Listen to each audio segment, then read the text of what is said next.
Okey, Assalamualaikum warahmatullahi wabarakatuh. Anak-anak tahun 4 yang Ustazah sayangi, 4 Ibnu Khaldun. Ustazah harap semua dalam keadaan yang sihat, ceria dan sentiasa dalam lindungan Allah. Amin amin rabbal alamin. Moga-moga ya. Okey, jadi untuk pelajaran tauhid untuk hari ini Ustazah Huda akan ajar kamu lagi satu tajuk di bawah pelajaran tauhid tahun 4. Tapi sebelum kita belajar, kita kena baca doa belajar terlebih dahulu. Jadi sama-sama angkat tangan dengan Ustazah, pandang tapak tangan, kita baca doa belajar ya. Okey, bismillahirrahmanirrahim. Allahumma taf alaina hikmataka wanshur alaina min hazaini rahmatika ya arhamar rahimin. Rabbi shrah li sadri wa yassir li amri wahlul 'uqdatam min lisani yafqahu qawli. Rabbi zidna ilman warzuqna fahman. Wa sallallahu ala sayyidina Muhammad wa ala alihi wa sahbihi wa barik wa sallim walhamdulillahi rabbil alamin. Amin amin amin ya rabbal alamin. Semoga dengan kita membaca doa, Allah akan mudahkan kita untuk mendapat kefahaman daripada apa yang ustaz-ustazah kamu bagikan, supaya Allah beri kita kefahaman dengan mudah. Okey, untuk pelajaran tauhid tahun 4, hari ini ustazah akan ajar kamu masih lagi di bawah pelajaran yang pertama, iaitu sifat wajib dan mustahil dan harus bagi Allah.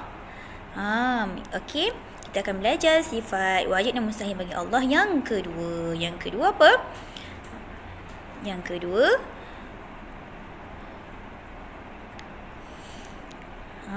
kedua kaunuhu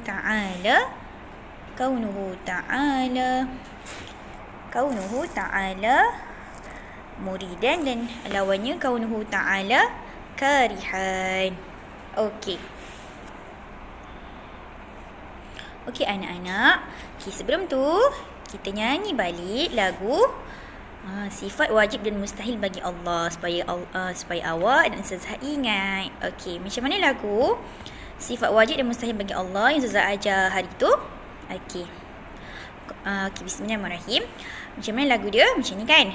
Qadiran berkuasa, ajizan lemah, muridan berkehendak, karihan dipaksa, aliman mengetahui, jahilan tidak, hayyan hidup, mayitan mati, sami'an mendengar, asamma peka, basiran melihat, a'ma buta, mutakalliman pula berkata-kata, abkama maksudnya bisu. Okey, jadi sebelum kita belajar kita akan nyanyi dulu, semoga awak ingat, Ustazah pun ingat. Okey, jadi untuk pelajaran yang kedua kita akan belajar kaunuhu ta'ala muridan.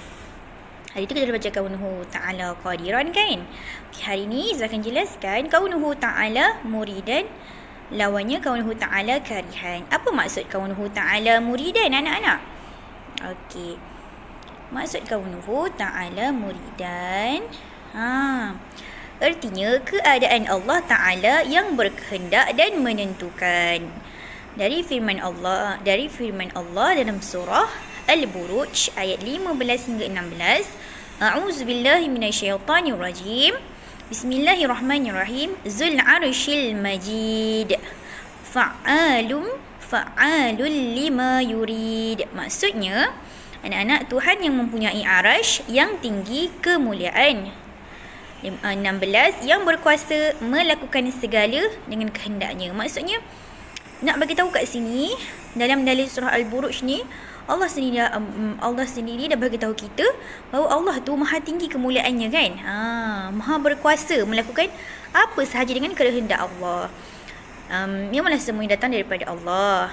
Jadinya contohnya, apa yang kita ada sekarang, apa yang kamu belajar, apa yang Ustazah bagi kat kamu, itu semua dengan kehendak Allah.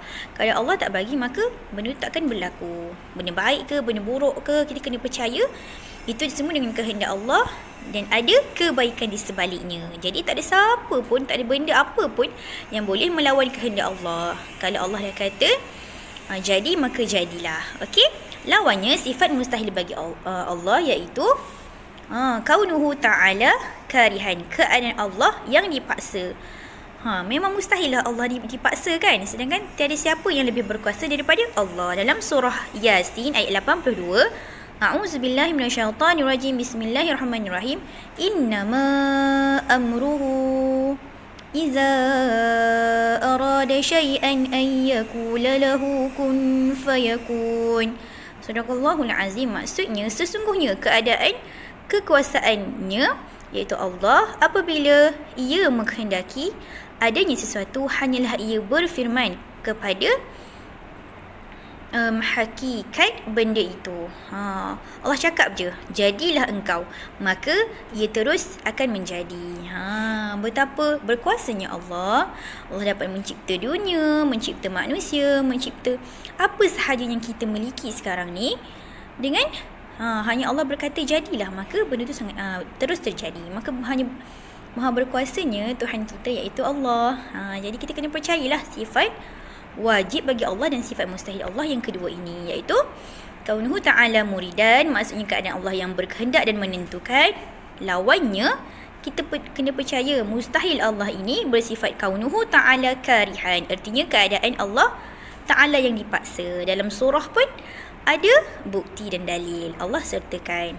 Okey anak-anak, seterusnya kita pergi kepada penerangan untuk sifat Allah yang kedua ini. Kamu tengok buku teks kamu surat 7, kotak yang atas sekali kan, yang atas sekali. Yang atas sekali tu, poin yang pertama, tiada sesiapa pun yang mampu menghalang semua kehendak Allah. Kalau kita contohnya lah kan, hari nak hujan, kita nak main bola, tapi memang dah mendung, Allah dah tentukan nak hujan, maka hujan tu akan turun ke? Walaupun kita tak nak, tetap akan turun. Walaupun kita nak main bola sangat-sangat ni, tapi hujan tetap turun, jadi kita tak boleh keluar.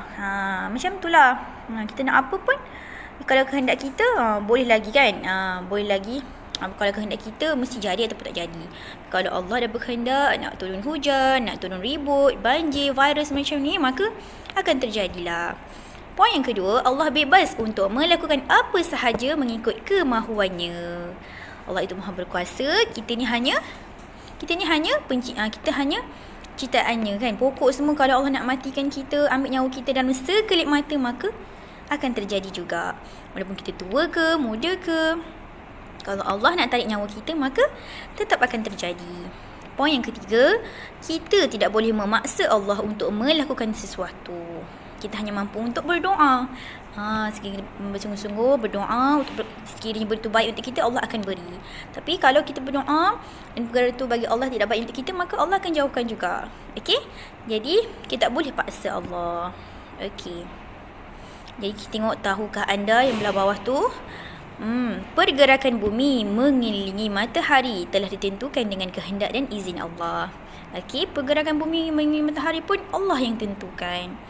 Jadi apa yang kita patut amalkan daripada topik kita belajar hari ini adalah kita kena amalkan melazimi sebutan masyiah, iaitu insya-Allah apabila berazam untuk melakukan sesuatu perkara.